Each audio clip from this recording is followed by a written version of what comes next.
Bonjour et bienvenue à la Maison de la Pêche et de la Nature de Levallois. Donc je vais me servir du musée de la pêche et des poissons pour vous expliquer comment reconnaître une carpe. Alors une carpe d'abord, c'est un poisson qui fait partie de la famille des cyprinidés, donc comme le gardon, le cheven, le rotangle, sauf que lui peut devenir beaucoup plus gros que tous les autres. C'est un poisson très massif, très gros, avec des grosses écailles qui peut atteindre jusqu'à 30 kg.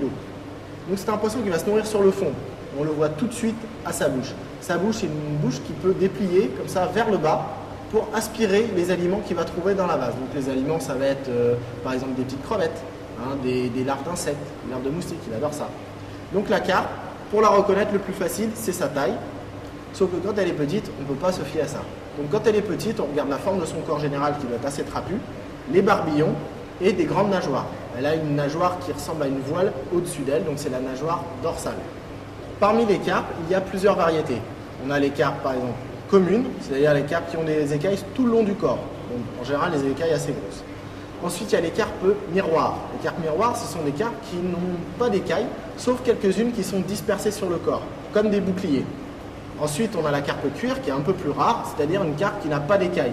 On dirait vraiment du cuir sa peau. Et après, beaucoup plus rarement, ce sont les carpes coilles. Alors les carpes coilles, c'est des carpes d'ornement, c'est-à-dire qui ont des couleurs, différentes taches, et qui peuvent se négocier à des prix astronomiques. Donc pour la reconnaître, vous pouvez venir à la Maison de la Pêche et de la Nature de Levallois.